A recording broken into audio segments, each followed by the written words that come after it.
नमस्कार मित्रमैत्रिणींनो, आपल्या आजच्या सुंदर कथेचं नाव आहे वेग. कथा वाचनास सुरुवात करण्यापूर्वी माझी तुम्हास विनंती आहे की व्हिडिओ शेवटपर्यंत पाहावा आणि सुंदर कथेचा आस्वाद घ्यावा.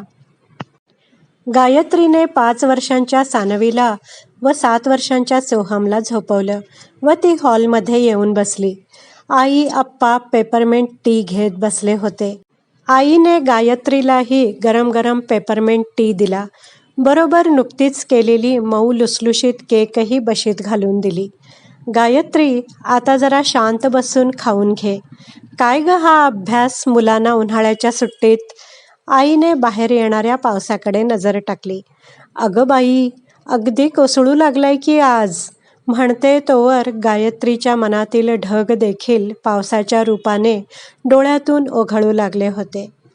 अगं काय झालं तुला? तुझं व संजयचं ठीक आहे ना सगळं? आईचा प्रेमळ हात पाठीवर फिरला आणि तिच्या डोळ्यातून ओघळणाऱ्या सरी वाढू लागल्या.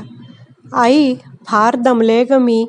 घर, ऑफिस, मुलं, येणं जाणं आणि जगाला आमचं कुटुंब कसं आदर्श आहे हे दाखवताना शक्ती संपून गेली आहे माझी. संजय करतो मदत वेळ असल्यास, पण त्याच्यावर काम टाकून मला आराम करता येत नाही. गायत्रीचा दमलेला आवाज ऐकून आईला भरून आलं. ती न बोलता गायत्रीला जवळ घेऊन तिचं बोलणं ऐकत तिच्या पाठीवर थोपटत राहिली. मनातील सारी खतखत बाहेर पडली आणि गायत्रीचा चेहरा थोडासा विसावला. ती आईजवळ शांत बसून राहिली. त्या मायेच्या स्पर्शात ताण विरघळत चालला होता. आईने तिला तिची आवडती रजाई दिली. झोप आता शांतपणे. मुलं उठली तर मी बघेन. अजिबात उठायचं नाही, बरं का? गायत्री तिची मऊ रजाई घेऊन झोपली. सलग 10 तास ती झोपूनच होती. दुसरे दिवशी ती चहा घेण्यासाठी स्वयंपाकघरात आली. आई मुलांना घेऊन बसली होती. आई, परत जाण्यासाठी 2 दिवस उरलेत. आज जेवढी झोप मिळाली तेवढी परत कधी मिळेल असं वाटत नाही. आईने मान वर करून लेकीकडे बघितलं. अगं, उन्हाळ्याची सुट्टी महिनाभर आहे. तू वर्क फ्रॉम होम आहेस, मग परत जायची एवढी घाई का? राहा ना 15 दिवस आरामात. मी आहे तोवर आहे माहेर. लहान गावातलं वातावरण तुमच्या शहरापेक्षा वेगळं असतं. जीवनाचा वेग कमी असतो इथे. माझ्या नंतर देखील येऊन राहत जा, खूप बरं वाटेल. बरं, संजय रावांना पण बोलव ना 4 दिवस इकडे. आप्पा पण ऐकत होते. आई, कशी राहू इथे? सोहमचा गणित व चेसचा कॅम्प सुरू होतो आहे. सानवीला कथ्थक आणि बॅडमिंटन आहे. भिशी करायची आहे. संजयला सरप्राईज बर्थडे पार्टी द्यायची आहे. किचनचं काम काढलंय ते पूर्ण करून घ्यायचंय.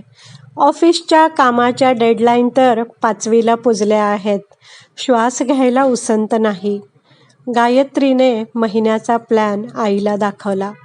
आई हसली. मी बोलले तर तुला आवडणार नाही, पण खरं सांगू, यातली एकही गोष्ट महत्त्वाची नाहीये. गायत्रीनं चमकून आईकडं बघितलं. आई, जग बदललं आहे. मुलं अष्टपैलू असतील तर या जगात निभावं लागेल. या ग्लोबलायझेशनमुळे सोहमची स्पर्धा केवळ इथल्या मुलांशी नाही, अमेरिका, इंग्लंडमधील मुलांबरोबर पण आहे. आमच्या वेळी असं नव्हतं. गायत्री वैतागली होती. या असल्या विचारांनीच आयुष्याचा वेग तुम्ही फार वाढवला आहे. तुमच्या अपेक्षांचं ओझं मुलांवर टाकलं आहे. प्रत्येक मूल अभ्यास, खेळ, कला वगैरे सर्वात कसं निपुण असेल? बाळ जन्माला येतं तेव्हा नैसर्गिकरित्या त्याचा एखाद्या गोष्टीकडे कल असतो.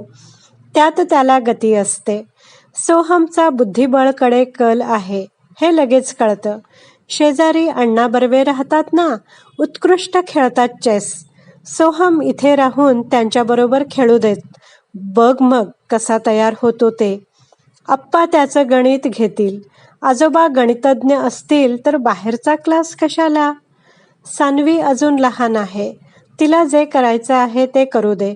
तिच्या बाहुलीसाठी तिने बनवलेलं ते पुठ्ठ्याचं घर बघ, त्या दारं खिडक्या बघ. ही कला तिच्यात उपजत आहे. मुलांना मोकळा वेळ दे फक्त. जे हवं ते त्यांना करू देत. सतत हा क्लास अन तो क्लास कशासाठी? आयुष्याचा वेग आपणच कमी करावा लागतो. कामं कधीच संपत नसतात. ध्येय कधीच मनासारखी पूर्ण होत नसतात. आपणच ठरवून थांबायचं असतं. काही बिघडत नाही 4 गोष्टी झाल्या नाहीत तर. सरप्राईज वाढदिवस संजयचा करायचा तर आपण इथे करू शकतो. उद्या तुझी कुंदा येते माहेरी. दोघी नाटकाला जा. रस्त्यावर उभ्या राहून भेळ खा. गप्पा मारा. सुट्टी टाक 4 दिवस आणि तुझ्या धावण्याचा वेग कर कमी. दिवस संपवून टाकू नकोस. हळूहळू गडबड न करता घालव. नदीवर चालून ये. आमराईमधल्या कोकिळेचं गाणं ऐक. असं शांतपणे जगलं ना की मन पण काबूत राहतं. खरं सांगते, जो तो आपलं नशीब घेऊन आलेला असतो. प्रयत्न सगळ्यांनाच करावे लागतात. पण हे सतत धावणं सोडलं नाही तर आयुष्याची 5 वर्ष कमी होतील. मी असं म्हणत नाही की तू मुलांना काही शिकवू नकोस, पण 4-4 क्लास लावण्याची गरज नाही. आईने दीर्घ श्वास घेतला. तू आणि दादा या लहान गावातच वाढलात. तुम्हाला कुठे 56 क्लास लावले होते? दादा परदेशी जाऊन शिकून आला. तुला गोल्ड मेडल मिळालं. ते उगीच झालं का? तेवढ्यात आप्पा गणिताचं पुस्तक घेऊन आले. हे पुस्तक आपण अधूनमधून वापरू, पण गणितं आपण रोजच्या व्यवहारातूनच शिकणार आहोत सोहमराव. चला बाजार करून येऊ. आजोबांचा हात धरून सोहम बाहेर पडला. आजी सान्वीला फुलांचा हार कसा करायचा ते दाखवत होती. हार करण्यात सान्वी रमली होती. गायत्रीने संजयला फोन लावला.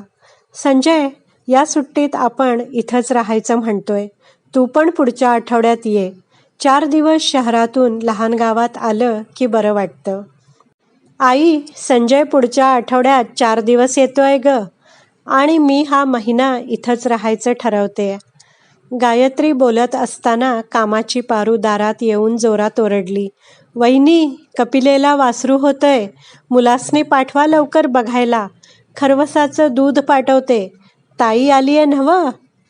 आप्पा 10 मिनिटात परत येतील. ते मुलांना घेऊन जन्माला येणारं वासरू बघायला जातील. ही खरी शाळा बघ, म्हणत आई उठली. गायत्री, अण्णा सोहमशी कधी बुद्धिबळ खेळतील तेवढं विचारून येते पटकन. आई बाहेर पडली व गायत्री झोपाळ्यावर मंद झोके घेत शांत बसली. हातात आवडतं पुस्तक होतं, अमृतवेल, वि.स. खांडेकरांचं. मंद झोके घेताना येणारा वारा तिच्या केसांच्या बटा उडवत होता. हळूहळू झोपाळ्याचा वेग कमी कमी होत झोपाळा थांबला. तिच्या जीवनाचा वेगही असाच कमी झाला होता. गायत्री त्या शांतपणानं सुखावली होती. मित्रमैत्रिणींनो, आशा करते तुम्हाला ही कथा नक्कीच आवडली असेल. या सुंदर कथेचं सर्व श्रेय लेखिकेलाच आहे.